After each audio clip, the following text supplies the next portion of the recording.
Namaste. Welcome to another edition of Navimash podcast. So we are back with our second edition with the Academic Man, and we're going to talk about something interesting and something provocative. So Namaste. Welcome, Academic Man. नमस्ते भाई. Namaste. To the audience, we have a bit of a technical thing going on, so the camera will be on in about 5 minutes. Just apologies for this, and do let us know if you are able to hear us clearly, because the audio is something which is going here and there. So do let us know in the chat if you're able to hear us clearly, and any audio issues, do share it in the chat. So as you can see in the thumbnail that we have put out. Okay, so we are doing an 1 year an early primer on Bengal elections Yeah. 2026, and why. See, any election is an election. So why we are talking about Bengal elections in 2026, 1 year ahead. So I'll now hand over the stage to Academic Man to give a primer and intro to what we are going to talk about. Over to you, sir. Thanks a lot.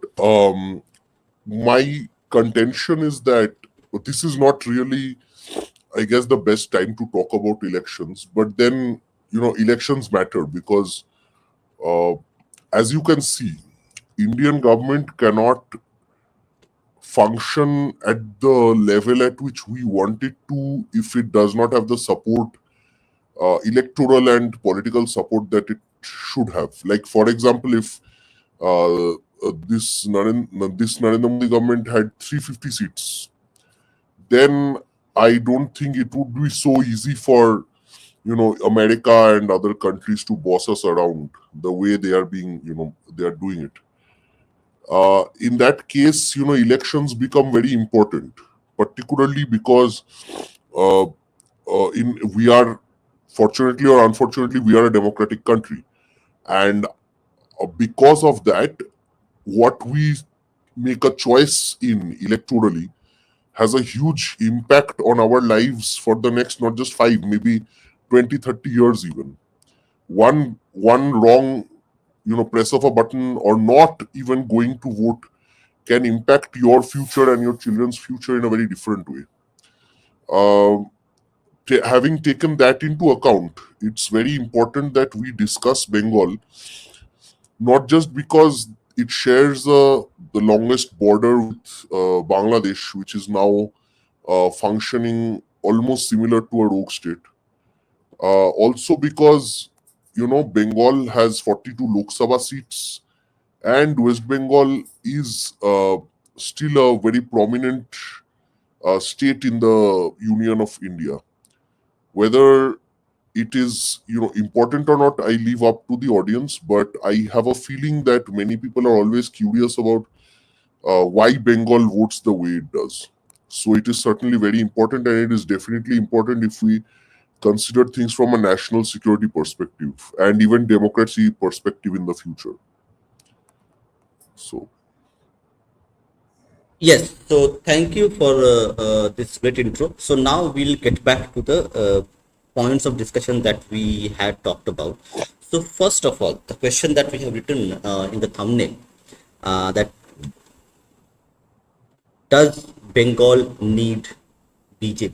The first question. We'll answer the second question later, but the first question which we need to answer is, does Bengal need BJP as a political force to uplift its fortunes, which has been sunk for last 40-50 years?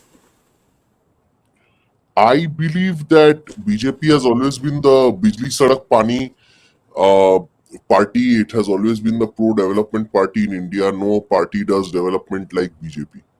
So any state that it has gone to, these were Bimaru states till a few years back. And now most Bimaru states have a much higher per capita GDP, standard of living, uh, and better quality of life than West Bengal and most other states. Most Bengalis go for jobs in BJP ruled states right now. So fact is that BJP's track record of democracy, uh, development, or economic growth, all that is quite well for us to judge. And it is, in fact, I would say, the best political party so far in terms of its markers of development. For example, if we consider Bihar before the even with a coalition partner like Nitish Kumar, who is Palturam, BJP does exceedingly well to preserve the democracy of a state like Bihar, which was totally lost under the regime of Lalu Prasad. If you recall, like a few years ago, when Lalu Prasad was not a few years, it's been a while now, but when Lalu Prasad was the CM of Bihar, we all remember the Apharan and all these kind of movies, and basically these were kind of documentaries on Bihar, Ganga Jal, all this stuff, and we all know that women were raped and things were horrible in Bihar. Okay, but that has certainly changed now. West Bengal is actually, it has been horrible for a while, but West Bengal has become, I guess, even worse than Lalu's Bihar right now. So in that sense, the only party that has a proven track record of changing these kind of horrible incidents is the BJP. And I see no other way to change this except for voting for BJP in that sense. Okay, understood. So now the second part of this question, we're going to actually analyze this in detail. So when you gave a very good example in terms of track record data, that BJP is probably the foremost party who believes in human development and developing the society, economy, and overall everything else that constitute society itself and its constituents, people. So now, the Bengali intelligentsia or the Bengali people are generally perceived as someone who is actually not very keen on violence or any other bad things. They are primarily focused on developing their own families, their culture. So, when you say BJP is the most pro-development party which India has ever had in 70 years of democracy, why does Bengal does not vote for it? That is an enigma in such a way.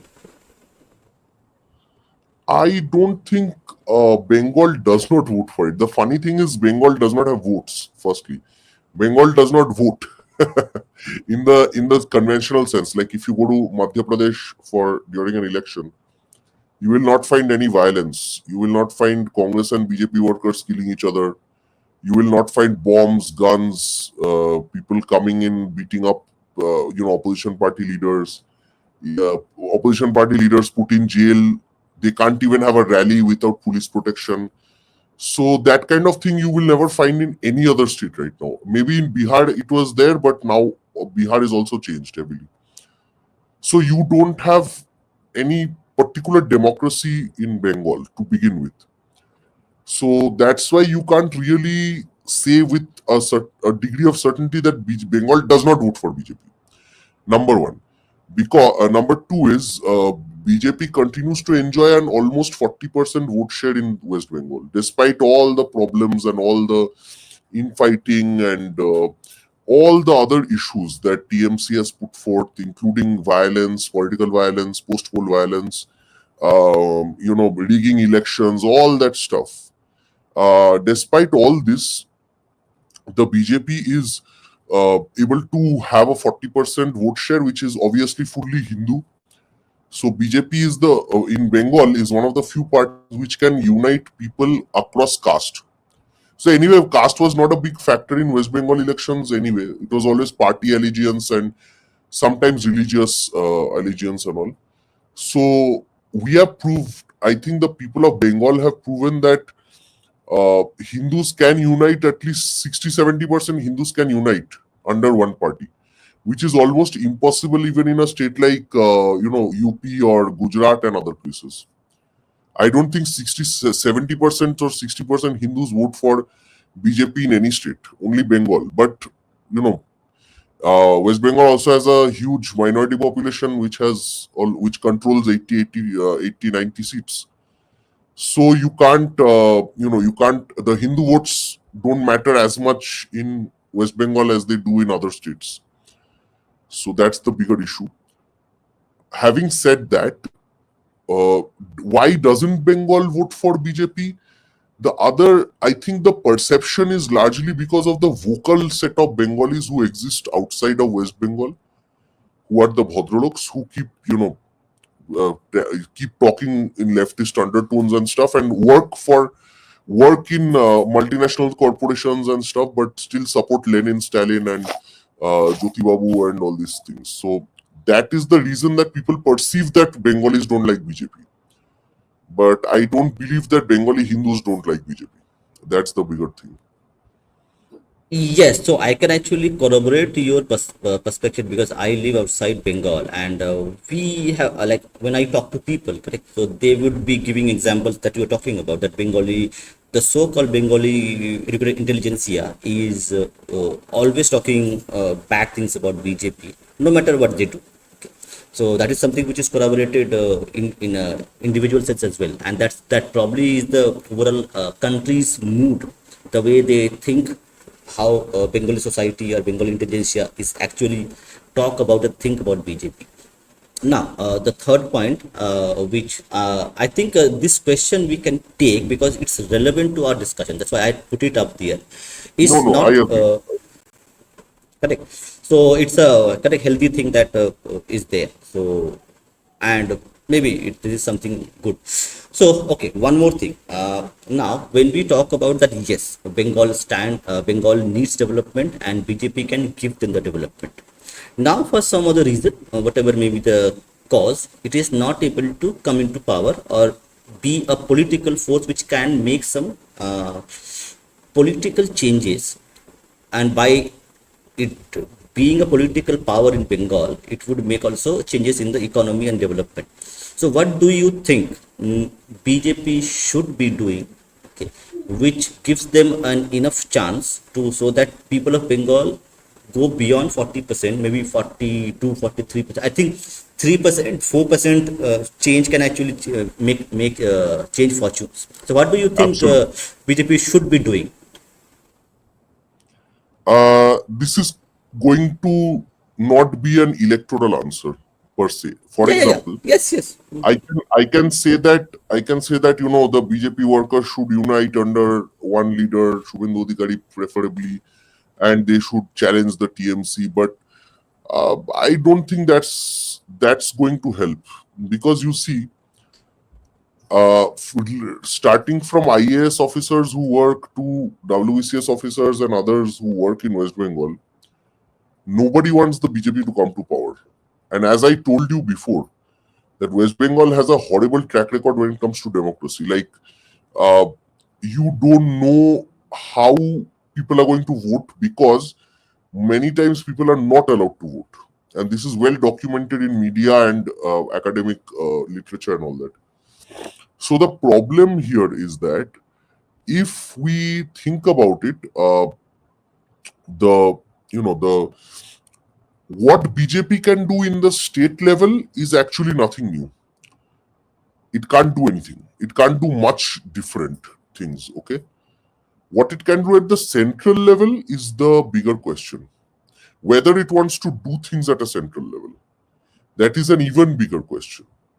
Matlab, if BJP really wants to come to power, then it must, do some things that will dismantle the TMC from inside, or uh, you know, at least challenge the kind of corrupt activities that many people engage in West Bengal. Okay, it cannot keep thinking that people will just vote, because people cannot vote. That is the biggest thing. People are not being allowed to vote. Not to mention that perhaps there are a number of illegal voters as well. This I am not saying. The Central Election Commissioner and all have pointed out that West Bengal has a high number of illegal Aadhaar cards, illegal voter IDs, and all that stuff. So if these are going to be what the big factors in the election, then democratic elections will never help BJP win like that. Okay. So therefore, the state unit can, perhaps you can revamp the state unit, give a new state president, but at the end of the day, without central government's overwhelming support, you cannot change West Bengal. And for those who think that Mamata Banerjee and all They changed West Bengal. Every time there has been change in West Bengal, it has been the central government who has changed the state ka party. For example, if you take a look, in 1977 when CPIM took over, it wasn't the CPIM's politics that helped it take over. The CPIM was in cahoots. The Congress had actually lost nationally thanks to the emergency. And that, taking advantage of that, the CPIM, which was the second highest party in West Bengal, came to power. This was also coming off the back of the Naxalite movement, during which the Congress had seized power. Now, there is a kind of even academic discourse that 1972 elections were actually rigged by Congress, who took over the state machinery and quelled the Maoist uprising. But because in 77 Congress was badly voted out of power, the CPIM took power in the state. And then after the CPIM took power, the Congress and CPIM always had an understanding from central and state. They used to call them Tormuj, or the watermelon. Green on the outside, red on the inside. Okay. That's what Congress was in the state. So, the Congress state unit was never told by the central unit to actually destroy the CPM electorally. So, it never did. But when Sonia Gandhi and Pranab Mukherjee decided that, okay, enough is enough, we will get rid of CPIM now, because they have not taken the US nuclear deal with us. They have opposed us on the nuclear deal and left the government. This was after 2006. Then they started supporting Mamata Banerjee, who then finally came to power. Mamata Banerjee has been in politics from the 1970s, but she became chief minister only in 2011. Remember that. So without the help of the central government, no change in West Bengal can happen. That is the reality. That has always been the reality. This is not a new reality. This has always been the reality. And the point here I'm trying to make is, if in 2026 the central government still does not help the state unit in every way possible, and again it loses like to 2021, then I fear that people will leave the BJP completely. Like nobody will support the BJP anymore. That is my fear. Or the BJP will have a huge dip in the vote share. Maybe other parties like CPIM and all might come up. I don't know. I mean, the truth is that the CPIM works for the TMC. So if you are a nationalist, you can never vote for CPIM. But what will happen is, because the people are so frustrated, they will probably form a newer political party if the central leadership does not take 2026 seriously. So that is a big fear that I have.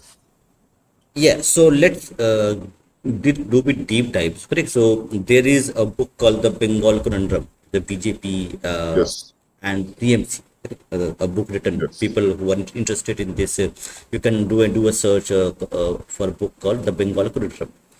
So now, the way we see BJP do their campaign, especially in Delhi elections, people who are interested in election, okay, as a topic, okay, they need to do some study or maybe do some research how the BJP had fought at elections in Delhi, where the Aam Aadmi Party was at the helm of affairs, and how they strategically actually made moves to defeat an incumbent power. Now, the conundrum is that why does not this strategy or effort or energy is put into Bengal? And that most people ask about it. So even I will ask you the same question and see if I can get some answers. So you have to see that in Delhi, Kejriwal never had the police. Okay. Mamata Banerjee's biggest asset is not her political party, it is the police. And the police work in tandem. If you see Khaki Bengal chapter, you will know how the police works. Okay, they have shown an idealized version. That's not how exactly the police works. But most police officials, they have been instructed not to arrest some people and all that. I mean, I don't know who gives this instruction. This is alleged. I'm saying allegedly. Police are not doing what they're supposed to do, because the ruling party does not want certain things to be done. Now, this is the problem with Bengal that if you don't have a fair electoral system, if you don't have a fair political system, then you can't expect there to be a democratic change the way it was done in BJP by BJP Delhi. Okay, number one. Number two is you have to understand that I have a feeling that Kejriwal was not just defeated by the state level BJP. Kejriwal was also, heavily impacted by Modi ji's campaigning in Delhi, and a lot of things worked. Like Kejriwal was sent to jail for a while. A lot of that and his, a lot of his corruption was exposed. Now, the problem with West Bengal is the corruption is exposed. Many of the leaders and big politicians have gone to jail. Many ministers have gone to jail. But still, West Bengal people don't care about corruption. That's the other big issue with West Bengal.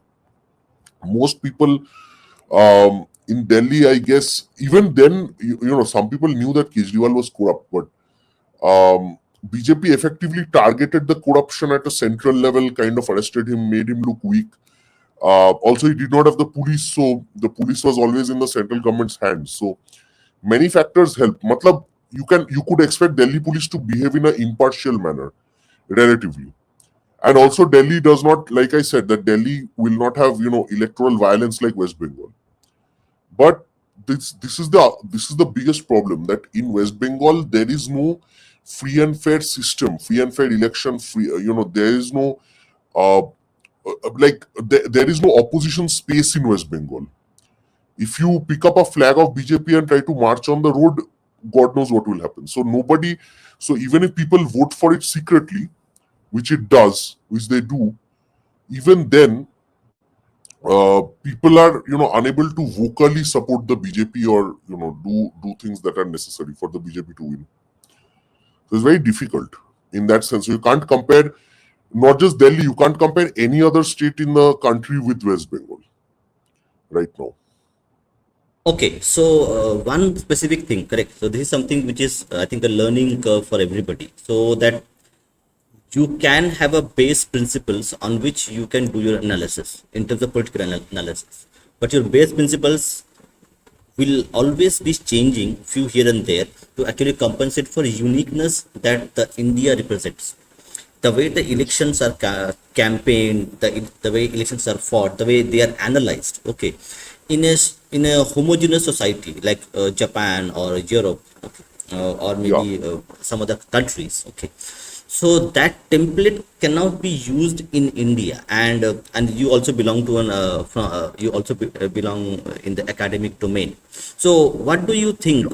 Why this very logical thing? Well, people like us who are normies can understand this point of view.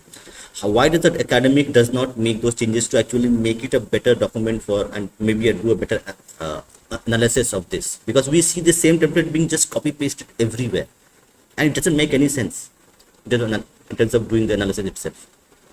No, I have a very different view of this. I'll tell you what.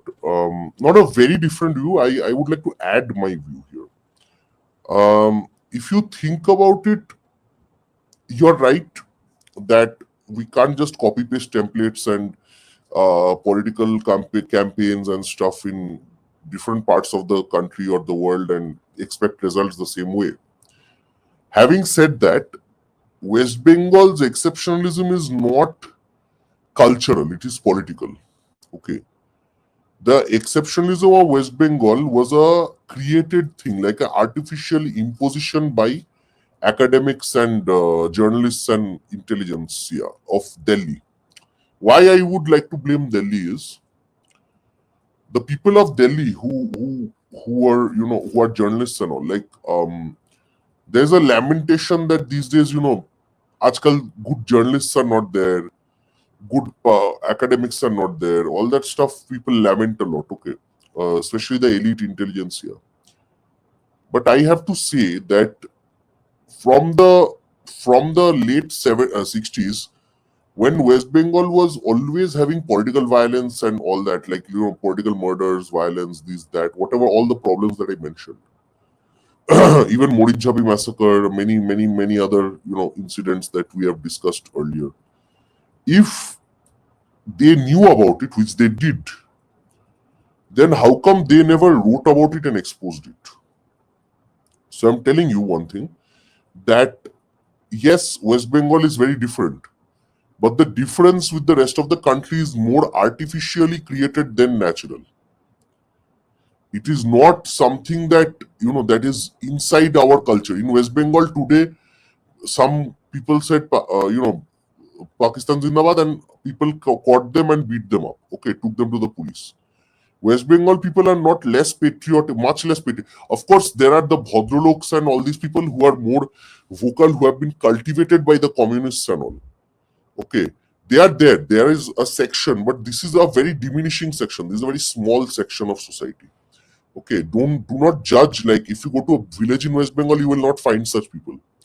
Most Hindu villages in West Bengal, you will find nationalists who respect the army, who will respect the flag, who will respect Indian culture, Hindu culture, all that. Who will respect the government and the prime minister and all that.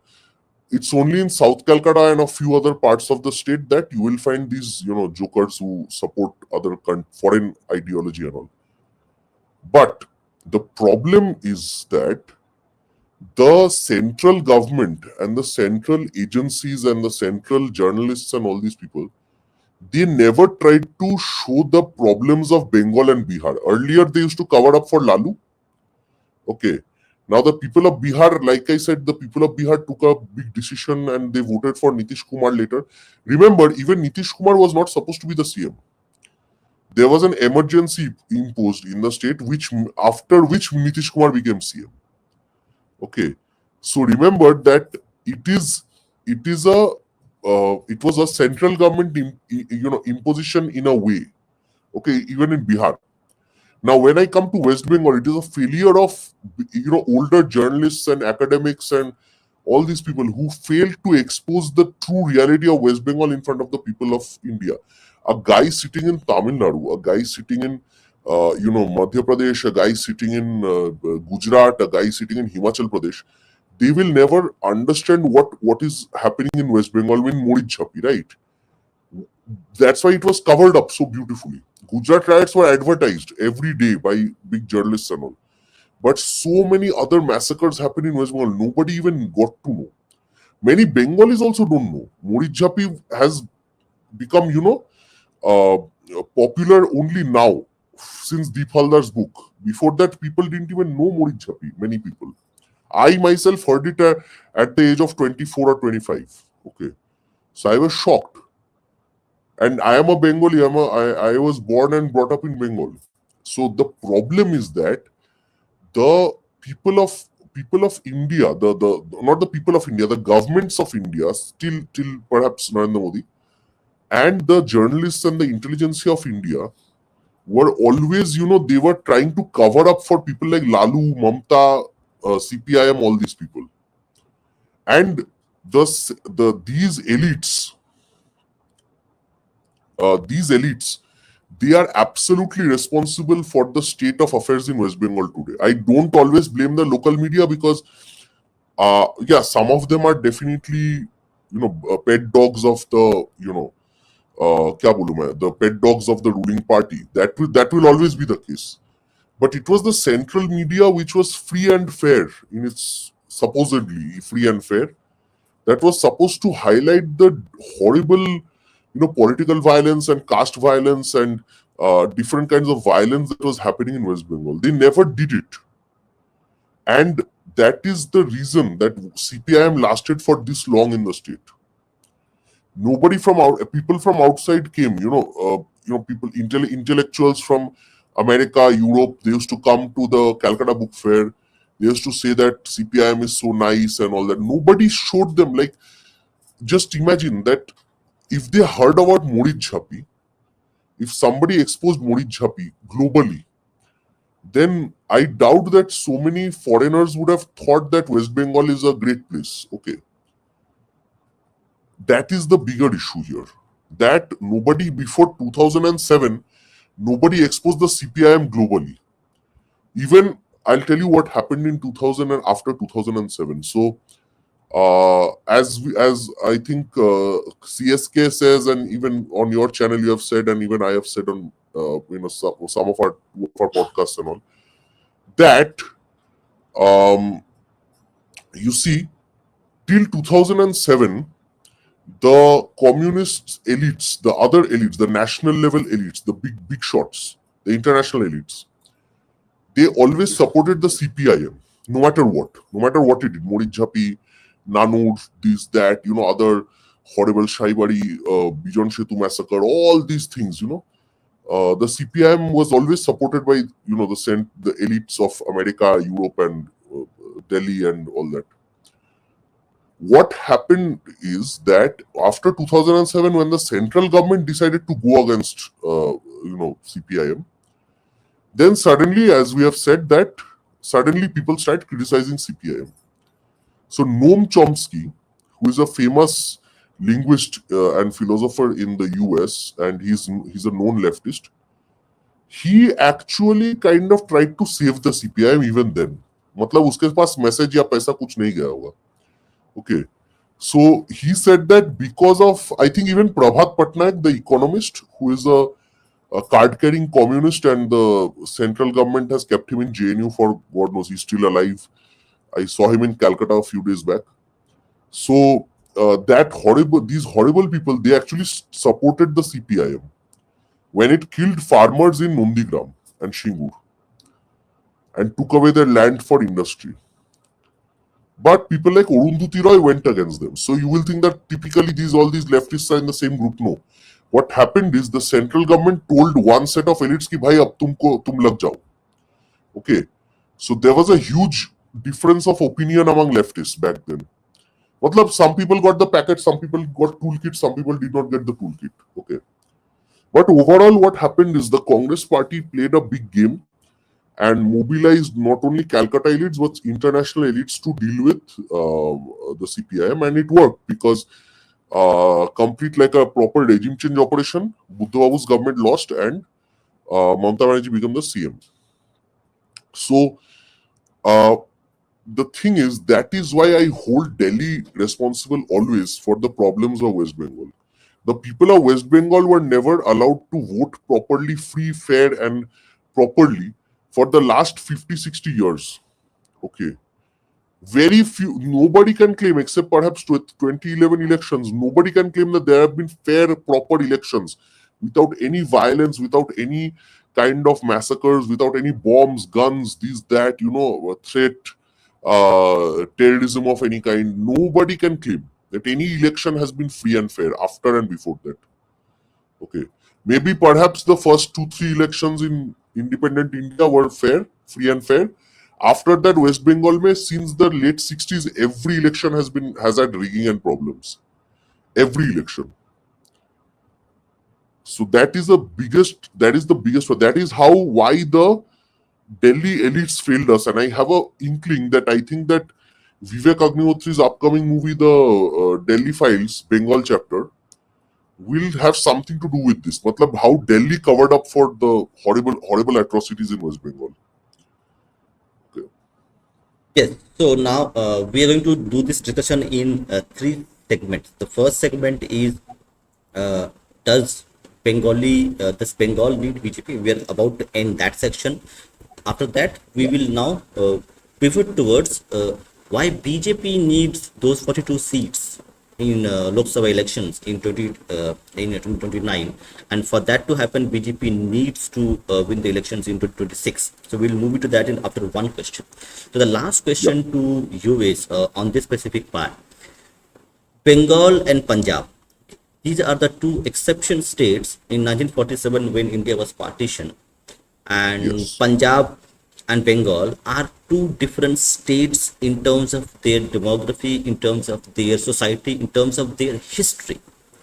People actually Yes. don't understand the kind of horrors of partition which was observed, which was felt at the core level, at the emotion and physical level by these 2 states is beyond imagination. Yes. So, and that actually plays a very important role. The historical part of it, the economics in terms of freight rationalization policies and other policies, done by the central government, where we see a stark contrast in terms of the way Punjab was given a lot of benefits just because it was near Yeah. Delhi, and the way Bengal was sidelined, and the central government let the left loonies to ruin, pillage, and do everything what they wanted in West Bengal, just because they did not want the CPM to knock at the doors of center. So in that Yeah. sense, people need to do little bit of more study and little bit more research and talk to people that 1 plus 1 is equal to 2. That is correct in mathematics. 1 plus 1 equals to 6. That is correct in politics. That's my last statement. So Absolutely. I'll leave it to you, and then we'll go to our next segment. No, I think you are absolutely right. There was a favoritism and there was a huge the freight equalization and all that that affected West Bengal adversely. I don't know why the Congress actually did this. I think that perhaps uh, I have a feeling because West Bengal, despite the partition, and I'm saying despite the partition, West Bengal was still like very rich and powerful as a state. Okay. And I feel that the Congress always, this was never a land where Congress was very welcome. Like, matlab, uh, look at our big leaders, Netaji Subhash, Shyama Prasad Mukherjee, all these people, even the I will, leftists, let's say Jyotibabu yeah, and all. I will just interject you for 5 seconds. Hindutva was born in Bengal, Yes, yes, and yes. Congress And Congress wanted to destroy, exterminate Hindutva. true, true, absolutely. You've put it like kind of on the dot.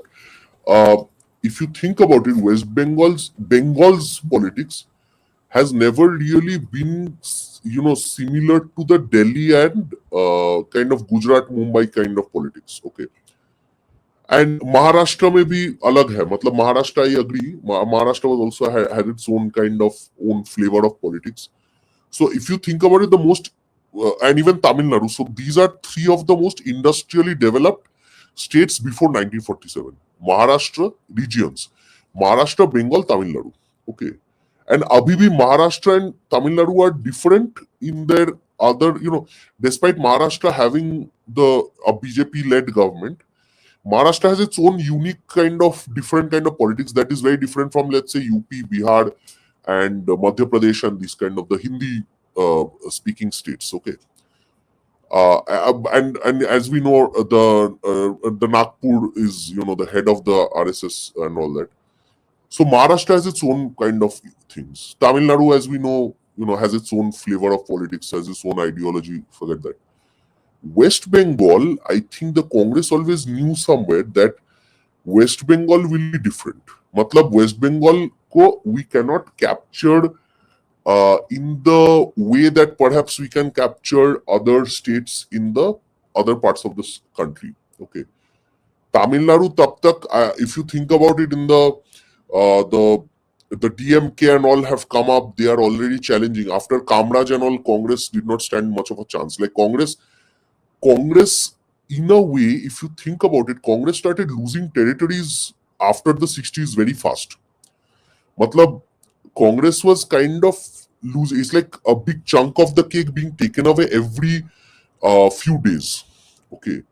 And what happens is that Congress kind of ends up losing all these parts, but Congress always knew that the Hindi push, the kind of thing that people accuse the BJP of, actually Congress started doing it. The push for Hindi and unification of that Hindi belt and all that, and again keeping those same states bimaru, matlab jahan pe they are imposing the culture and stuff, so called the culture of whatever they think, and also people are accusing them. Also, those same states Congress sucked dry. Matlab they created those into bimaru states. They destroyed through socialism. They destroyed the economy of those states. But also because those states were poorer, they kept voting for the same zamindars of Congress. Okay. In that sense, it's the problem because Congress could easily control these states, but the more developed states, matlab Bombay, Congress had to control because Mumbai they had to control because of the business and all that. Like the Mumbai was, big business hub, so you need money. Tamil Nadu slowly going out of your control, but Tamil Nadu maybe matlab people were not stupid enough to destroy every political, every industry, so Tamil Nadu somehow survived. But in Bengal, the problem is that you have a highly educated population. You have a mostly, highly developed state. And people like Bidhan Chandra Rai and all were developing it further. So this would eventually go like, and that's what happened. Like Bidhan Rai, after his death, Congress, went all haywire. Congress got defeated eventually. So Congress, I think, kind of saw that yaar Bengal jitna din rahega, Bengal could either go left, right, whatever, but it would not go the Congress way. Like the same formula that it used for the ex-Bimaru states, where Congress ruled for so long, right? That same formula is not applicable to other states like West Bengal and Tamil Nadu and Maharashtra and all. So it kind of either lost those states or tried to destroy those states. Now, why Bengal was actively targeted by it for destruction, I don't know, but I believe that it was also because of the prevailing kind of Soviet Union politics that was there, that was certainly had a role to play in India. Ki matlab, there has to be some basis for communism. Matlab, communism cannot be a side project. Communism has to thrive in India. But it cannot. So Congress elites thought that okay, ठीक है, Congress कहीं पे तो communism रख देते हैं. Let's keep it there. It will be contained there, and the rest of the country we can take. और वहाँ पे वो लोग let them eat themselves, kill themselves, whatever. Who cares? So I think that was perhaps the driving force, and they could not take out the communists for another reason, because the communists के sir के ऊपर किसी international बाबा का हाथ था. The Jyoti Basu government was a big blunder government, but who could remove Jyoti Basu, right? Like, if the central wanted, they could do it, but why would they? Why should they? Right? Yes, Abhay, Nehru was already quasi-communist, but even he had a problem with the Communist Party on many occasions. But he thought, yaar, this like pure strain of bimari rakh dete hai kahi aur. So that's there. Anyway. Yes, so now we will move to our second point of discussion, that is regarding now why does BJP need those 42 seats in West Bengal. So like we talked about from the perspective of Bengal, that okay, Bengal needs a party like BJP who do believe in developing human development, economic development, and all the other infrastructure, ports, all those things are required. Now let's go back to BJP as a political party. See, what we're trying to do is we're trying to analyze both sets of points of views. So we have to be an impartial in terms of our analysis. We need to do both parts. We can't do single part. Yes. The first part, Absolutely. what we discussed, that Bengali people need to vote for BJP in whatever way possible to get the development that they want, that they need to stay there. Now let's go back to BJP as a political party.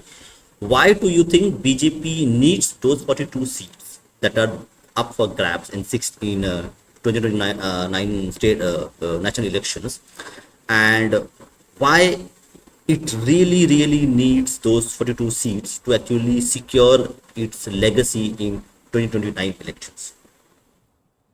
So, number one, 2024 elections was certainly a shocker for BJP and most of us. Okay, most of the world, I think, very few people except I think American intelligence and all knew that BJP would perform badly.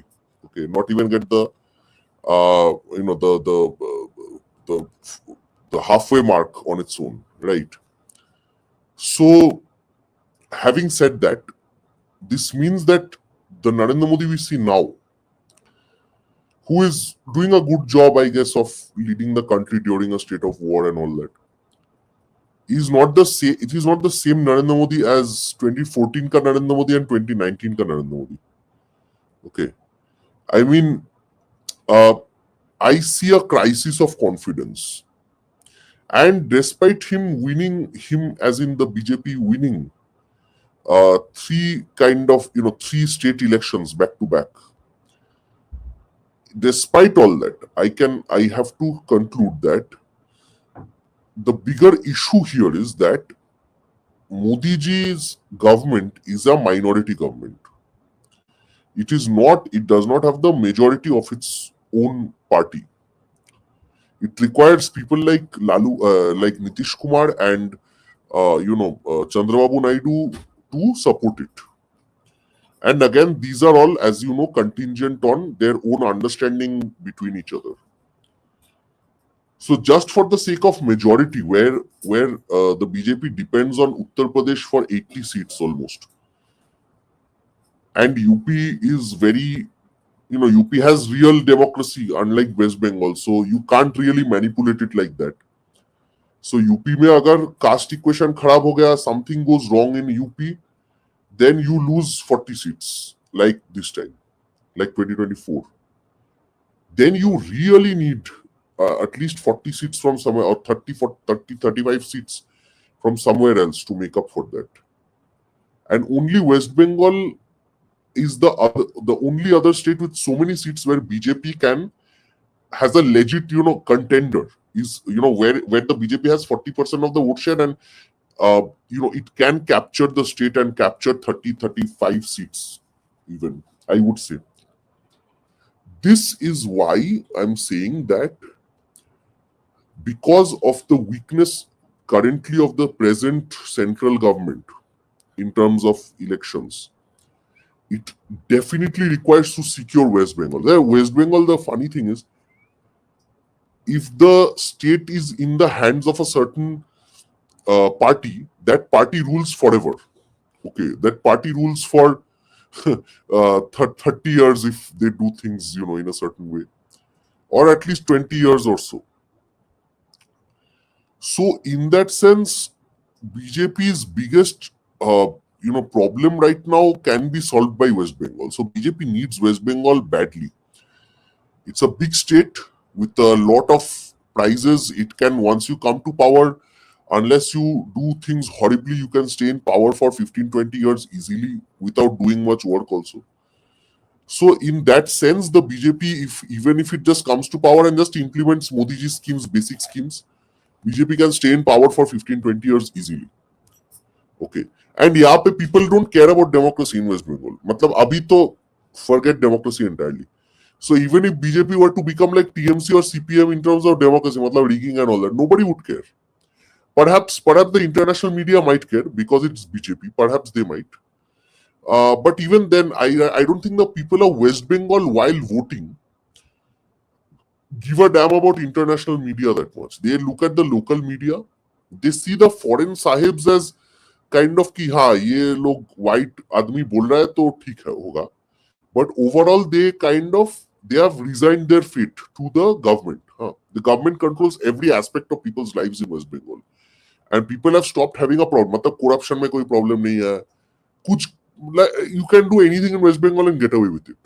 Okay, so that is why the BJP really needs West Bengal. मतलब you can't find, even in Gujarat tomorrow, Narendra Modi might have a crisis of confidence. Can I get the majority? But once you're in West Bengal, unless you really mess up, you can stay in power for many years, decades.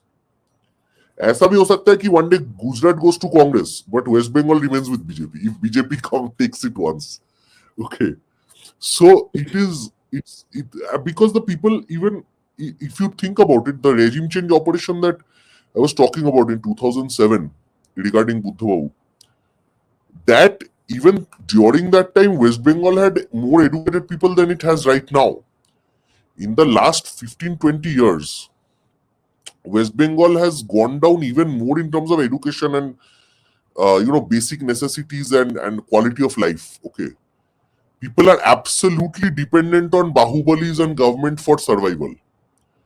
So if you just make the Bahubalis and policemen your own people or your own players, you can rule Bengal with relative ease. You don't need to worry. You don't need to do even propaganda. You don't need to worry at all. People here look at local gundas and vote. Okay, they are scared. So BJP does not need to work very hard to maintain West Bengal. And you get 30-35 seats easily. If you can manage the minority vote bank properly, you can manage 35 seats very easily, I would say. Okay. So in that sense, I must say that the BJP taking Bengal will be a good. I mean, it has to take Bengal in that sense. Now, if you think about it, that why else? Like apart from the 240 seat conundrum that Modi is actually in right now, if you think about it, Modi's other big threat is within the party itself. That is not to Modi himself directly per se, but Modi's popularity. Like people have already started saying ki Yogi Adityanath would do this, Yogi Adityanath would do that. As Retrowave pointed out correctly, almost according to me, if Narendra Modi is unable to take West Bengal and he keeps running coalition governments after this, the Hindutva wave that has certainly taken over a large part of the country's minds. Okay, those people might want Yogi because Yogi's governance is right now the best at the state level. Yogi's track record with bulldozer and whatever is much better than most other CMs in the country. He is popular. He is unapologetically Hindu. He is known for kind of being uncompromising with criminals and rogue elements and stuff. So he is the perfect example of what a future of this country can look like. Okay, and he has the Hindi. He speaks in Shuddh Hindi, so he appeals to the largest vote bank of this country. That is the Hindi speaking crowd. Okay, and because of that, in West Bengal and other states, he's quite popular. He's people talk about bulldozer model all the time. So Yogi is very popular, and if Modi ji wants to keep his seat and in the party and in the country, I would say, then he needs to win more seats outside of UP. UP cannot keep guaranteeing 80 seats. It did not this time, and see what happened. Matlab, Modi ji needed 30 seats more to get basic majority, simple majority, and Modi, UP gave him 40 seats less. So those 30 seats that you need can be given by West Bengal. And on top of that, if Uttar Pradesh delivers more, then great, good for you. So let's see how Okay, they can so manage. now let me do a little bit of more focus on specific to UP and Yogi Adityanath. Okay, so I'll spell out two or three things. First of all, like any new phenomena, like a new political party, okay, they will always have a burden of over expectation. Like True, true. every parent wants their child to become the next Einstein. So in that way, every child is perennially overburdened with over expectations. Okay. So the Yes. same way, correct, same way it happens with every political party. The difference being that what the political party actually promises. Okay. Some political party will promise that I will build you two or three religious places. Okay. So they have set the expectation where they want. Okay, I will do this if you vote me. Has the BJP or as Sangh Parivar or whatever you like to frame it, okay, in terms of their development agenda over development of society, economy, and other aspect of it, is that, and they have missed out the narrative part where you can actually manage the expectations because it's human nature to actually expect more than what you bargained for. We always want two more mirchi from the lady who's selling chilies, okay, as a freebie. Yes. So that's a human tendency. So has the BJP missed the trick of using narrative to actually control the expectations that they would deliver, and that could have made a change in terms from 240 to 280. I I think certainly seen the narrative aspect was there, but I think something else also matters. I have a feeling, and this is this is something else entirely. I have a feeling that the lack of crisis kind of sabotaged, 2024 more than lack of narrative. Of course, narrative is very important, no doubt. But I think because it was a positive message, people definitely got out of their house, okay, and voted. A lot of people didn't. So you will see record low vote shares, vote turnouts in different parts of the country. And matlab, a lot of people did defend that as well. A lot of psephologists and all defended that. They said that, matlab, Gujarat mein when BJP got the best seats, the turnout was low. Okay, I bought that narrative at the time. I think Pradeep Bhandari or somebody said that. So I was like, okay, tab to theek hai, matlab, even if there is low. But you have to understand that what my gut feeling told me was that the peacefuls, the minorities, so called, they were they are always voting. Okay, they are 100%. They will have 100%, 200% turnout, voter turnout. Whereas the Hindus who, like, when there is low turnout, you know, when there is low turnout, it becomes AcademicMAN, a yeah, AcademicMAN. Just can you just check the private chat? yes, I have checked. Thank you. Uh, Yeah, so yeah, if so that's why I thought okay because I was okay. Anyway, continue and do whatever you want to do. I think something may have gone wrong. Yeah, so do you want to Is it still continue? okay? Is it okay? Uh yeah, everything. See, from my perspective, it is okay. From your perspective, you want to continue or we can do this. So I can rejoin. Just hold on. I can rejoin in a sec. go ahead and rejoin. Okay, so let the academic man come. Till then, we'll take a few comments. If there are a few questions, we'll do this later, and also suggestions are there. We can take this suggestion. They're interesting. So, if BJP gives free jobs to everyone, 3,000. Yeah, we have the academic man back. Thank you, sir. Uh, is it okay? Yeah, it is perfect now. Yeah, Thank you. I think yeah. Continue where you have left off.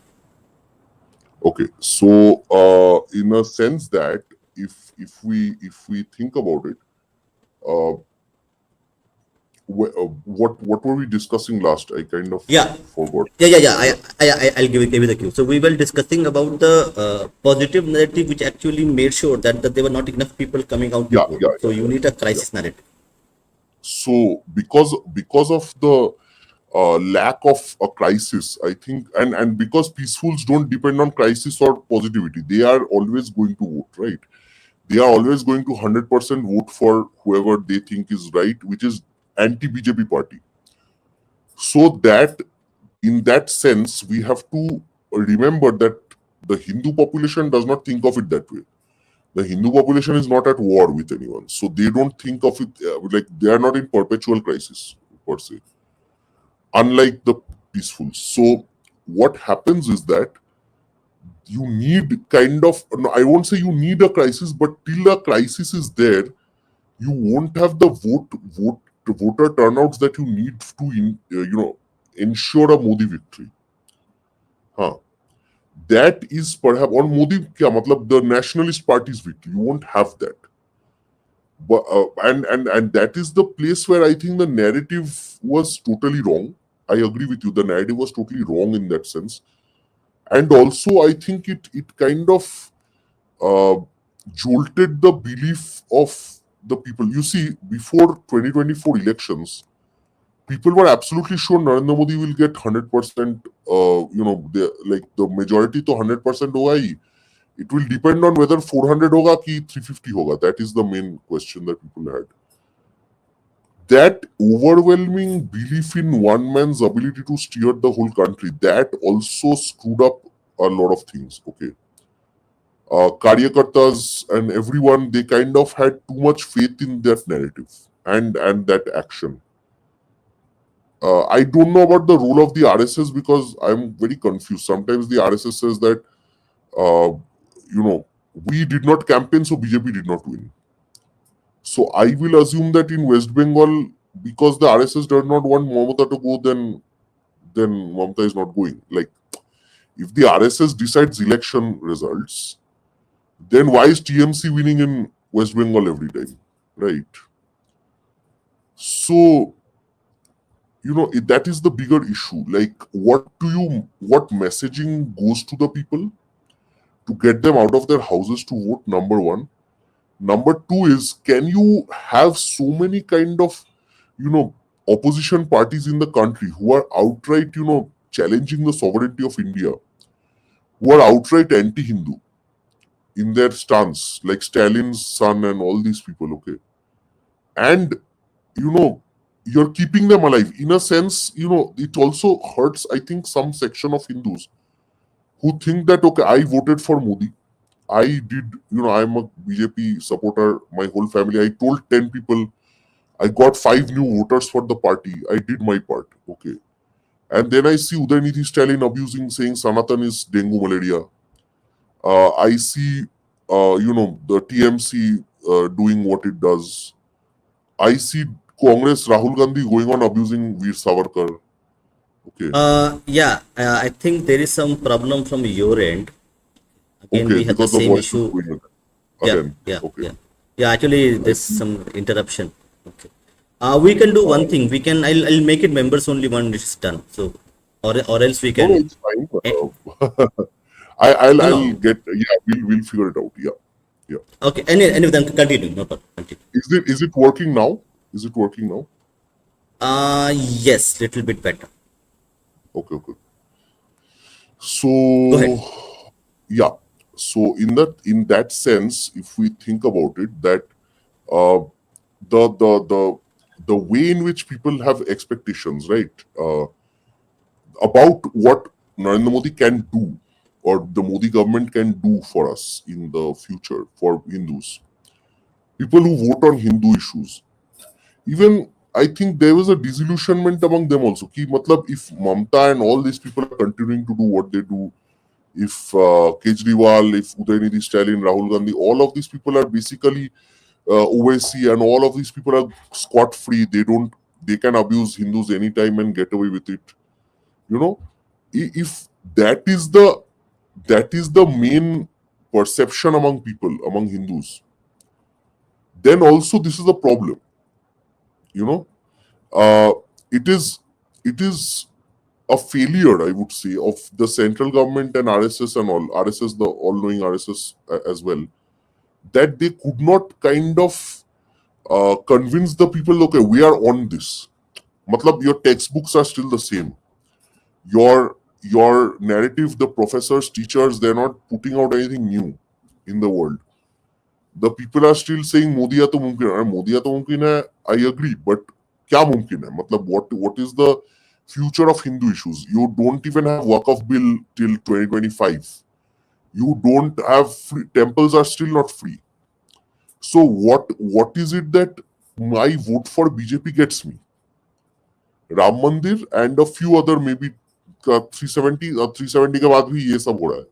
So it is if they at least delivered more on the core Hindu issues. Now Kashmir ko bhi, people kind of, I have a feeling that people weren't really affected by Article 370. Of course, Article 370 was absolutely, abrogating it was necessary. I agree. But the more pressing issues right now in the country were Waqf bill, UCC, many other issues that have been plaguing Hindu society for the last 100 years or so. Exactly. I agree with that. I agree with that point. If all Hindu issues are gone, then BJP. But then what are we getting? Like people who risk their neck in West Bengal and vote for BJP, support BJP. Just not in West Bengal, in other parts of the country where you can lose your job for being pro BJP. Whatever, many times it has happened. People have commies have kind of gone against someone for being BJP supporter and all. So if that is the case, then all of these, what are people going to get by voting for BJP? That was also a crisis. Not just the fact that there was no Pakistan Kashmir issue was solved. Ram Mandir ho gaya. All that was there, but on top of that, there was a failure of delivery. Okay, and I think that was also something that people were kind of affected by. Matlab, Ram Mandir was like level 10 of the game. ठीक है, Ram Mandir बना लिया. But the things that plague us every day, the temple freedom thing, the UCC issue, the Waqf bill, the NRC, the all these things, the basic, very important kind of, the reforms that we were expecting, many of us, that have still not happened. Like, I don't think even 50% of those reforms have happened. Right. So that is another point of concern. Whether BJP can keep calling itself a Hindu party and keep doing what it does. Okay, so I'm going to now play a devil's advocate here, okay, and Yeah. just make 2 or 3 points, okay, which from my perspective as a rational thinker, which comes into my mind. First of all, Okay. you look at almost 200-year memory, institutional memory, okay, which Congress and the over the administration brings in. Yeah. 200 years of institutional memory, okay, and Congress, and technically it was a transfer of power, not independence, okay. So you Yes. had 95%, I might be wrong, 95% of everything was as the way the British run the government of India, it was same running for next 10 years or maybe Yeah. 50 years. So there was no Yes. technical change as such. Okay. So if you're going to consider that as a foundational issue, okay, within Yeah. the administration, the political parties, the incentive structure, the way things are done, the way processes are being defined, if that is the case, then are we at the tyranny of high expectations, which I would say BJP overplayed the card in terms to win elections. Okay, and I Yes. don't blame them for that. Every political party would do that. Every political True. party True. would promise you the moon, Hmm. but with the narrative play, they would manage that expectation, okay, to create a stable vote bank, which actually BJP failed to deliver on that front. So, and there's one more not a problem, but a kind of data point that 2019 elections and the Balakot strikes created a kind of sense of, I would say, false sense of security in terms of their perceived popularity among the masses. So Yes. 2019, so people actually ignore that 24 election results is somewhat down. The cause can be also found in the 2019 election landslide which the BJP got. So it was a Yeah. kind of a wrong kind of message received by the BJP rather than the right kind of message it should be delivered. So this that only Modi itself is good enough to win elections, that was absolutely crap and wrong. Okay, and they had Yes. to pay for this in 2024. And the last part is that 10 years being out of power, okay, for Congress party and for the elites and other stakeholders, correct. So BJP was lackluster in terms of their own perception that what they can do and what the results would be. And the other hand, this 10 years of drought with the Yes. Congress and opposition, and with the help from other, it created a kind of a domino effect where I was sleeping and the other guy was running for 20 miles every day. Yes. Yes. Yes. So it was No, it was a unique kind of circumstances. no, I absolutely agree with you on these fronts. My other point was that, it's disappointing in the sense that, for example, if you vote in West Bengal and you are voting for BJP since 2014, actually some people have voted for BJP for many years. Okay, matlab, mane decades even in West Bengal, because they are proud Sanatanis. Okay, then 2014 onwards, large sections started voting for Modi, and तब से BJP has only increased its vote share. But what will be your expectation? That people are not stupid. Okay, after the point, people will see that a person like Mamata Banerjee is ruling, despite so many corruption case, this, that, whatever. Every day BJP says that Mamata Chor, Abhishek Chor, all that stuff. Um, you know, all these things are kind of disappointing people. Matlab, yes, it's true that BJP has overpromised on many things, and anyone would, like even Congress overpromises, even left overpromises. But you have to understand that the BJP fails to understand one thing, that they are not the de facto elites of this country. Still, Congress understands the country better than BJP, because Congress treats us like the animals that we have become, kind of. Like Congress thinks of us as dirt, but we have worn that cap for many years. Okay, we allowed Congress to treat us like dirt, and we like that. We like being beggars. We like the schemes that Rahul Gandhi comes up with, and also we have this. I recall a friend of mine in Delhi once saying that Rahul Gandhi is the Prince of India. Okay, I was like, what prince? We have Zamindari, Raja Vaja, sab khatam. Whose prince is he? Okay, but this kind of mentality, Raja, Maharaja type mentality, that persists, and Narendra Modi will always, because of his own branding, he will always be remembered as the chaiwala. Okay, and I'm not saying that's a wrong thing. Of course, this is the strength of Indian democracy, that a tea seller can become the prime minister or whatever. That is good. That is great. But remember that in history, when you read history, very few chaiwalas stayed in power. Okay, it was the kings and feudal lords and zamindars who sometimes even did horrible atrocities on people who last in power.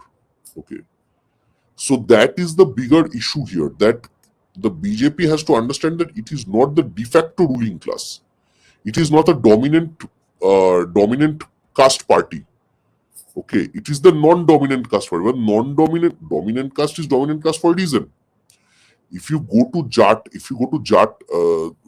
areas, like Jats are like the kings of the area, right? They may not have the political power that they think because of democracy, because other castes have pitched in, but they act like it. And because they act like it, other people I have seen the same as BBK, Brahman Buddha Kaisto in West Bengal, right? They act like they own the state. They act like they are talking for every Bengali. But that is because, despite their small numbers, they are the most vocal and the most powerful castes in the state. So, as a same kind of logic, the BJP has to understand that its value is in it delivering for the little guy, because the little guy is always its voter. The big dominant caste farmers. Just look at the farmer protests, right? The farmer protest was run by dominant caste. The farmer protest was not by poor farmers. In fact, poor farmers many times supported BJP, but because the dominant caste farmers they could not control, they are doing this. Matlab kya hua? Despite having 303 seats, despite having so many states in their kitty, the BJP could not co-opt these elites or create their own set of elites to vocally support it. Okay, so tumko either you can do two things. You can become like the dominant caste elites, then you will become another Congress, or you can change the narrative that kind of destroys the dominance of the dominant caste. But you have not done that either. You have not made the place. You have not created your own set of elites who will support your political ends, who can go out and say like Anand Ranganath, you need 50 or 100 or 200, 500 Anand Ranganathans, or you need 100 Jesai Deepaks, 500 Jesai Deepaks all over the country. You are not doing that. You think that Narendra Modi ka picture laga diya or ho gaya, come. But that is the worst part. BJP still behaves like it is the opposition party. Okay, you have to behave like the king. You can be the king, but if one guy said once, actually Declan Quigley's paper, I think one of his papers they were there. He said that king is king. Okay, now if the king starts cycling beside you on the road, king goes on public bus with you, king is going in metro with you, without bodyguards and all. When the king travels, let's say, even when you see the क्या बोलूं, let's say the Finland's prime minister is riding a cycle. उसके आसपास there will be security. Okay, he will not be alone. उसका भी photo up वगैरह होगा और वो रोज नहीं करेगा. Obviously, the same way, even when Narendra Modi takes the metro, you think that most of the public is just normal public. Most of them are security guards, right? So the same way that if the king does not behave like the king, then people also won't treat the king like a king. So ये forever underdog होना, इसको blame कर दो, George Soros को blame कर दो, America को blame कर दो, ये, you know, at the end of the day, George Soros is not some. Maybe you and I are thinking about what George Soros is saying, but but who cares? Like will a rickshawala who has voted for BJP because he is Hindu, and then he has to pay tola to TMC Gunda, okay, will he care about what George Soros did in America? He won't, na.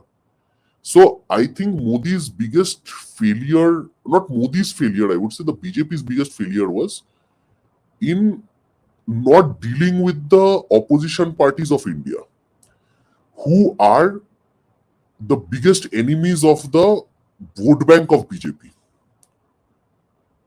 The whole thing is that India is like a land of gundas. Matlab, I vote for my own gunda so that he can take out the other gundas who are hitting me. If my gunda stays at home and does not, I have to only deal with the gunda who is oppressing me, then why should I vote for my favorite gundas, right? So this is the aspect that BJP is, it has to behave like a Congress party. मतलब Congress party से वो ले लिया कि काम नहीं करेंगे, और कांग्रेस से ये नहीं लिया कि कांग्रेस जमींदार है. हाँ, और सीपीएम से they took the socialist aspects of CPIM कि let's do welfare, let's help poor people, Ladli Behna करो, ये करो, वो करो, वो सब ठीक है, अच्छा किया. माने अच्छा किया in the sense like Modi has, I'm not personally supporting these schemes, but since everyone does it, I guess Modi also has to do it. Also, you see, they did it better than any socialist party. Like Narendra Modi does socialism better than socialists. But the problem is different. The CPIM also acts like it knows everything. मतलब कोई भी random तुम uneducated CPIM leader को ले लो कहीं से, they will give you ज्ञान on literally every aspect of your life. मतलब foreign affairs, all kinds of things. Okay. CPIM has CPIM का basic कोई leader को ले लो, everyone knows everything. But BJP leaders, they fumble. They are not even like, they are not the intellectual elites that CPIM people pretend to be. They are not the feudal elites that Congress pretends to be. They are not, national elites like Shashi Tharoor and all who are, speaking in English and all. So they are still Chaiwala ka party. And despite me celebrating the Chaiwala thing and all that, we have to understand that people in India don't vote for Chaiwala. They vote for kings and queens and all that. Okay. So he has to be like an oppressive king, whether we like it or not. Yeah, so we'll end this segment with this ironical quote that BJP never acts like a henchman. Okay, and Exactly. So the irony is that everyone accuses you of being the same, and you never act like the same. Exactly. Yeah. So now the one more question, and then we'll go to audience questions, and then we'll go towards wrapping things up. Okay. So Yeah. now tell me, from 2024 onwards, the way we are seeing a kind of, I would say, in my perspective, a kind of tectonic shift the way politics is done in West Bengal, especially with the advent of Shubhendu doing what he's doing. So Yeah. I have never seen this. I am observing politics for last 20 years, but I have never seen this kind of politics being played in West Bengal, and in public politics, not private politics. So what do you think? 2024, they took some lessons, and they are trying to make some changes which are going to have a positive impact on their balance sheet in 26 elections for BJP. Yes, it will certainly rally the voters. That much I can say. The currently, as you can see, that the whole country, the Hindus of the country, they want, they are in support of the government. Okay, all that is fine. I mean, West Bengal is also, I'm telling you that the average Bengali, the poor, the villagers, the even the urban poor in Bengal, and many even, even rich Bengalis, okay, Hindus who are there, they all support the government and the country and all that. That part is good. And uh, right now, since it is a crisis period, all that is there. But one thing is there, that if Shubhendu Adhikari, whether he's allowed to kind of function the way he wants to function, like, you see, in West Bengal, you cannot micromanage from Delhi. That is my other belief. There are people in the West Bengal BJP who are micromanaging on behalf of the center. Okay, the Zilla level workers, the kind of district presidents and all, block presidents and all, इसमें बहुत कुछ घपला है, as far as I know. And this is the bigger problem, that even if Shubhendu Adhikari and all have rallied people, even if people are genuinely becoming Hindutva oriented and nationalists and all, even then, what's happening is that because of the manner in which the state BJP is controlled by the center, I don't think it is yielding the kind of results that we think that it should yield. Okay. Shubhendu Adhikari, no doubt, is a great force. I mean, and whatever he was, TMC, this, all these stupid questions come up every now and then. But we have to look at Himanta Biswa Sharma and see that how, he became from a Congress guy, just like Shubhendu, he came from a different party and became, whatever, he became the like Hindu Hriday Samrat of Northeast, right? So same way Shubhendu is also, I think, trying. My point is that whether he is being given the leeway in the state to try, or leeway agar tum nahi de rahe ho, if you're not giving Shubhendu the leeway, whereas I believe that certainly he has been instructed by some sections ki tum thoda hard Hindu ho jao, type of thing. Maybe he has been given that permission. But you do that to play with the emotions of the people, and then you don't give him the ultimate power. That may not be the best strategy.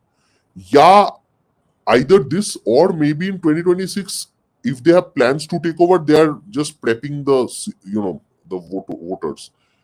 If that is the case, even then I guess we can concede. But at this point in time, I don't see the central party supporting somebody like Shubhendu with as much support as Shubhendu needs. Okay, to kind of change things. Understood. So, okay. So now we'll go for questions. But there's one more thing I need to just ask before we go for questions. Yeah. We have talked about what Bengal needs. We have talked about what BJP needs. Now, let's talk for 5 minutes about the common citizen. Okay. Yeah. This peculiar habit, it's a human habit. Okay, I won't blame anybody. This peculiar habit of piggy banking on somebody else to do your own job, okay, to your own thing, and that is very peculiar among the Hindus specifically. Okay. Yes. Because we have a false sense of security which we try to like inculcate into our behavior. So this lack of political, I would say, political understanding of Hindus. Okay, is this Yes. something that can be cured? Because if until Hindus become politically aware of their rights and how to get their rights, okay, in a democracy, Yes. you are never in a democracy, no matter who you are, nobody is going to give you your rights on the plate. And that True. is True. True. something which is not understood by Hindus specifically. Now, how as a person who belongs to academia, okay, who done some research, what do you think? What can be done in 1 or 2 steps to actually create that awareness? Maybe it takes one generation, no problem. But how do we make sure that the next generation of Hindus are more politically aware than what they are now to safeguard their own future? I think that the biggest thing that perhaps people fail to understand is that till you kind of now, as you know, I've always spoken about crisis and all that, right? Like my view is ki matlab without a perception of crisis, people don't wake up ever. But even apart from that, even apart from the crisis, I think that a feeling of kind of, what can I say, a feeling of more, self, matlab Atmanirbharta, that, what Modi ji says, Atmanirbhar, right? That you have a feeling of self-reliance in your mind. That is also missing. And you said it right. Like, matlab, if you depend on other people to make your demands for you, then you don't have, the kind of power that you leverage that exactly. So, in that sense, the Atmanirbharta or the self-reliance that Hindus need to have, that is the first step towards becoming a vocal minority or majority. Jobio. Even in a state like Jammu, if Hindus there start protesting heavily and saying that, bhai, enough is enough, now give us our own state with our own machinery and all that, and screw Kashmir. Kashmir has sucked our blood enough. Then things can happen. But as you said, that Hindus are not designed that way, but we have to make it. I mean, I guess channels like yours, CSK, they are trying to kind of promote this kind of thing, right? Like in the sense that without becoming less dependent on the government, can you insult the government? If your dad is paying your pocket money, then you can't go and tell your dad ki bhai, Baba, I don't want this anymore. Okay, I don't like your behavior. So your dad is paying your pocket money, but you can't challenge him.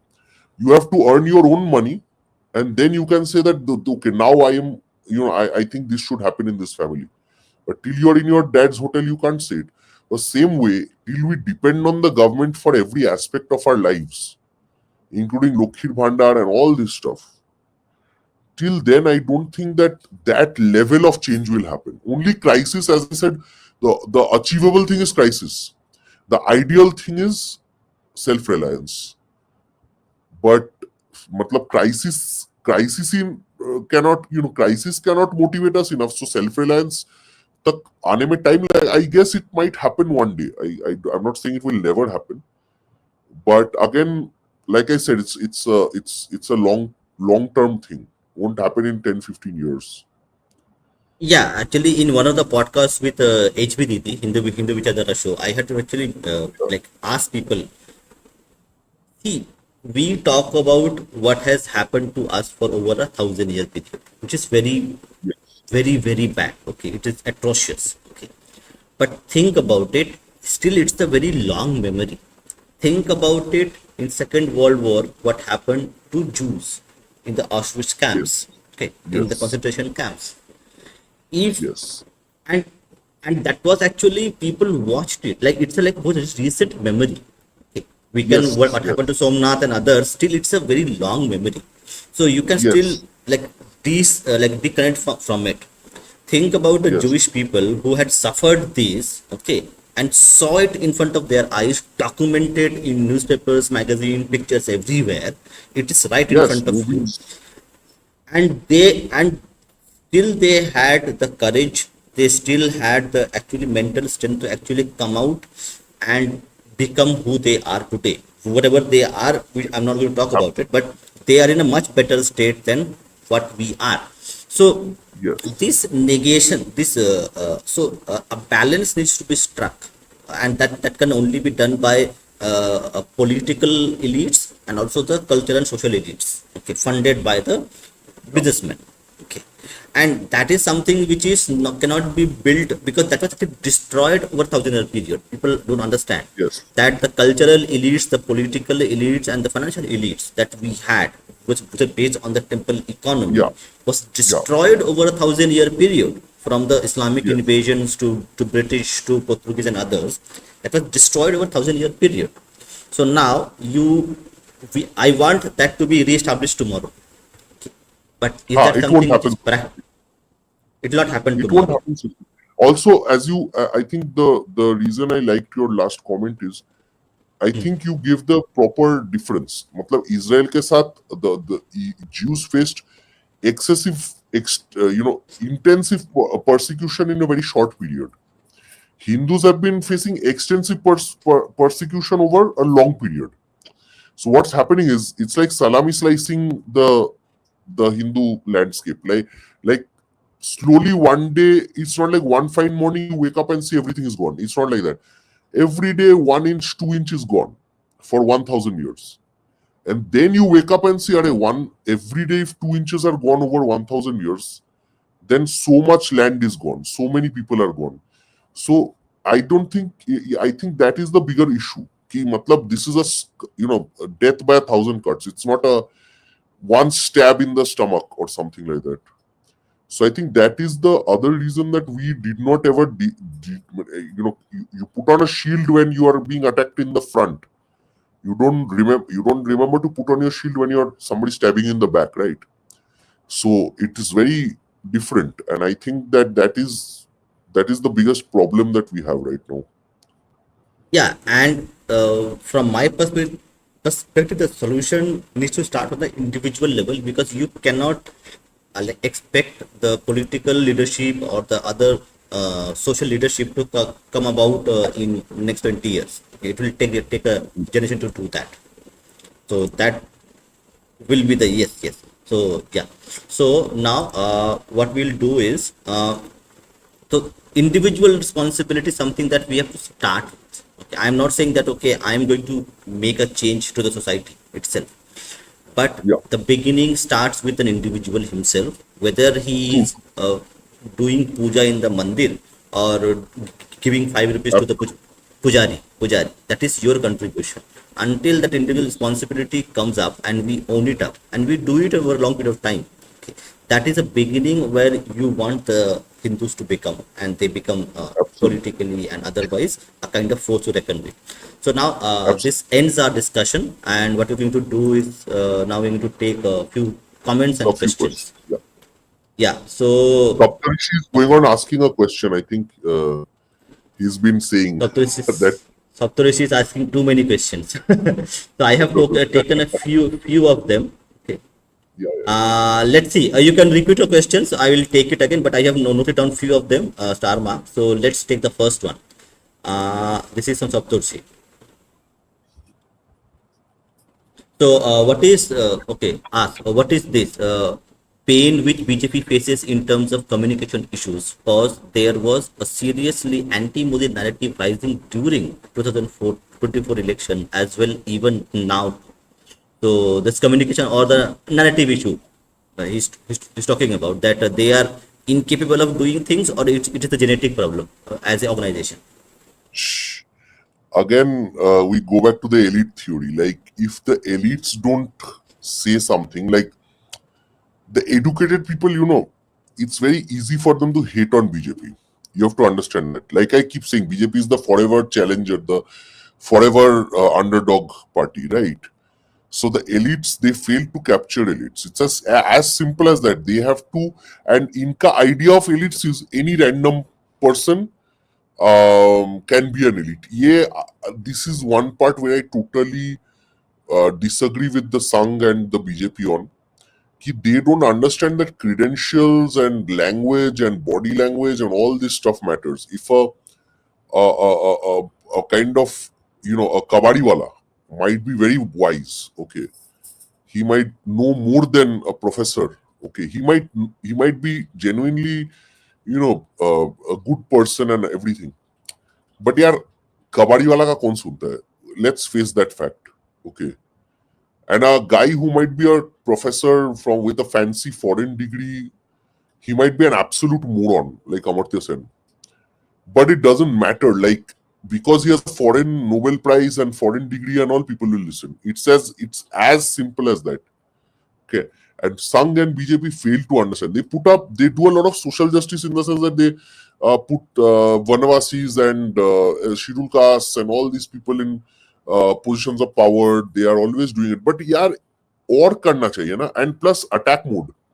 Like I think Neerajan on his podcast was saying the other day that somebody and this was something I think Kushal also said, that John Oliver के against John Oliver said absolute rubbish about संघ. Okay, मतलब संघ क्या है और क्या बना दिया. हाँ, संघ को मैंने super villain to the power infinity joker वोकर कुछ बना दिया, but Sangh is basically a NGO. Okay, उसको कुछ और ही बना दिया. तो great. Now if I were a important member of the Sangh, I would first thing, the day I saw this, I would take it to court. Okay, I would take him to court and I would seek 1 rupee for defamation, but I would seek the defamation charges and I would present the thing in front of the court where, matlab, this man has totally misrepresented me, totally lied about me in public forum. He needs to apologize. ये करना चाहिए था.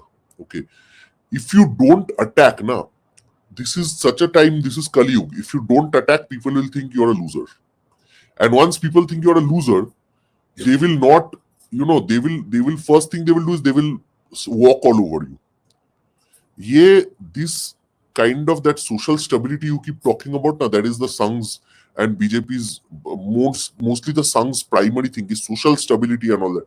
भाई stability तो तब होगा ना when you stand with a lathi at the door. If you say that okay, my door is nice, it needs to be fixed, जितना बार तोड़ेंगे उतना बार बनाएंगे दरवाजा, then it won't happen. You have to stand with a lathi. Anytime comes somebody is trying to break your door, you break his head. It's as simple as that. But that mentality does not seem to come in their minds basically.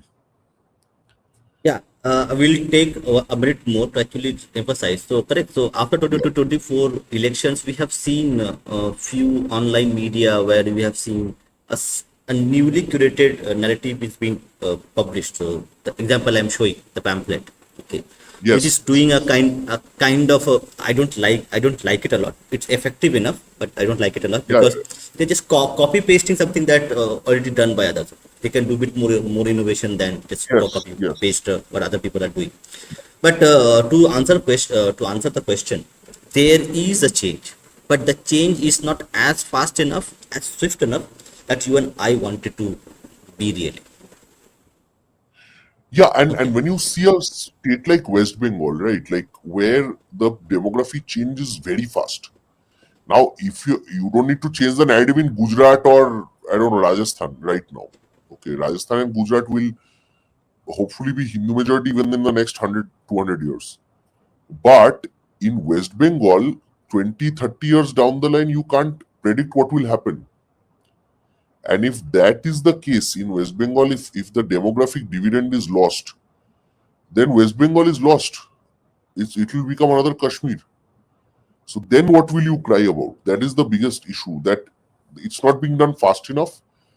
And let's face one fact, the TFR of the country has gone down, the TFR of Hindus has gone down heavily. And this will definitely impact us in the next 30, 40 years, whether we like it or not. So so we are seeing the bigger issue here. Yeah, we have also put that in our thumbnail, demography vote bank.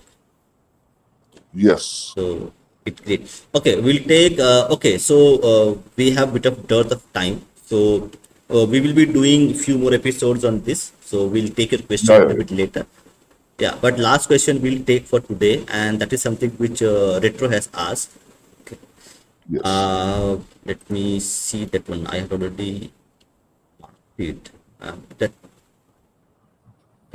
Where is this? Okay, yeah, here it is. The last question for today from Retro. Let's say as a Sanatani, I go and join a volunteer service. While doing so, I get backslash from my family, and they say, "Khore, okay, how do you reply to that?" Okay, so first, AcademicMAN, let you answer. You know better than that. I personally think now my reply might not suit a lot of people. I personally think first build your career in whatever field you want. Okay. Side में देखो सबका काम नहीं होता है. I'm not saying I believe in the caste system. I don't at all. But I am saying that there are people who are better at some things and there are people who are better at other things. There are people who are great fighters. They can fight physically. They can take a gun and go to the Siachen Glacier. I can't do that. Okay, let's be honest. And you know that those people, our job, I think, if we are the so-called intellectual class or whatever, we might be the more educated class who are doing IT jobs or teaching or whatever. Then our job is at the keyboard. Okay, there, but then there are problems. I understand, and that's why I'm hiding my face. And November, I don't know when he he stays outside West Bengal. If he comes to West Bengal, what will happen? I don't know. So so in that sense, like, your job is, if your job is keyboard warrior, don't take it as a, and you perhaps that is your, that is your, you are forced to do that. Let's say you don't want to, maybe you want to join the army, maybe you want to help the country as a Swayam Sevak, whatever, maybe you want to do seva. But if you have to provide for your family, you have to provide for a wife, child, mother, father, whatever, and you are unable to do that, then in other ways you can always contribute. You can always hide your face and do stuff. You can always write books. You can always, I don't know, you can always contribute in other ways. You don't have to always go up to Siachen and protect the borders. You're perhaps that is not your job. There will always be a large section of people who will be willing to do that job. But our job is to support those people, right? So if this is my job, to support the army of the country, if to support the Jawans, then we have to try and do it within our limited boundary. But usko karne ke liye I this is one thing I have faced personally. Many people I know, Sanghis, have faced. The left is very united in its ability to take down people. Okay, matlab, they will cancel you if you don't know how to tread carefully. They will cancel you. They will make your life hell. You have to be first united with other people who are thinking like you, and then you have to use the same method to go back at them. Matlab, use their weapons on them. If you get attacked, then attack back in their own language, the language they are using, right? So perhaps that's what we can do. I mean, maybe you create a WhatsApp group or something where people can join and you can report anti-India videos, anti-Indian army videos. Even that is a big contribution. Maybe 500 reports are there. Okay, something, I don't know. I mean, you can even that is a big contribution. We can. You don't always have to go out in the field with a gun. That is my view. Of course, as CSK will say, everyone should own a gun. I am not totally for that. For a different reason entirely. I believe that, let's say I have a gun in my house and 200 peacefuls are attacking my house, then one gun won't help anyone. Unless you have that, the machine guns or something. But apart from that view, the main thing we can do perhaps is, take our role as keyboard warriors seriously. What you do seriously. That's my, what if you're looking for advice, that's my advice, basically. Yeah, so I will just going to second the point that Academic has mentioned, AcademicMAN. See, when you do something at an individual level, okay, and if you seek enough people around with a similar ideas and conceptions, by organic you will form a group, and that will be able to amplify your work. But the start has to be an individual first. CSK started a podcast, correct? By watching him, I started one more podcast. Yes. And if CSK has not started the podcast, this podcast would not exist. True. So at an individual level, take small initiatives and make it very simple. Don't make it too tiring for you that you can't follow. Okay. Maybe go to temples twice or 3 days in a week and just pray to Kalima. Okay, that is also contribution, because you are praying in the temple, somebody else will be observing it and they will get influenced by this. Absolutely. So small acts of these things we don't actually consider as very normal, but they also play a part. And then you will form your own group as an organic process. You don't have to go and seek out people. You don't need funding for that. So that is something that I would suggest. Do small things from your end, and don't think a lot about what will happen tomorrow. See, your own actions will not have enough impact to actually change everything tomorrow, but your small actions will have a gradual impact which may change your future generations uh, stake itself. Absolutely. Absolutely. Yes, so now Abhay Agarwal agrees with me. Okay, thank you. And I do. on on that note, that's a very it doesn't happen a lot, so I want to share it with everybody. So on Yes. that note, thank you, Man, for coming, and we had a quite an interesting discussion. So we are not talking about Definitely. war, and all those things, but Yeah. something different for people to think about it. Okay, and maybe we will do some other programs. I'm planning to do one book Yeah. reviews Yeah. on the book reviews with you on few topics that I want actually. So we'll talk about it, and that will give you a kind of perspective that actually we are not getting in many things. Okay, so we'll talk about it. So there's a special episode coming Definitely. in very near future on the Hindutva book review session with Yeah. Academic Yeah. Man. Yeah. Okay. Wonderful. So thank you everybody for joining. Have a happy Monday. Namaste, Jai Shri Ram. Namaste, Jai Shri Ram.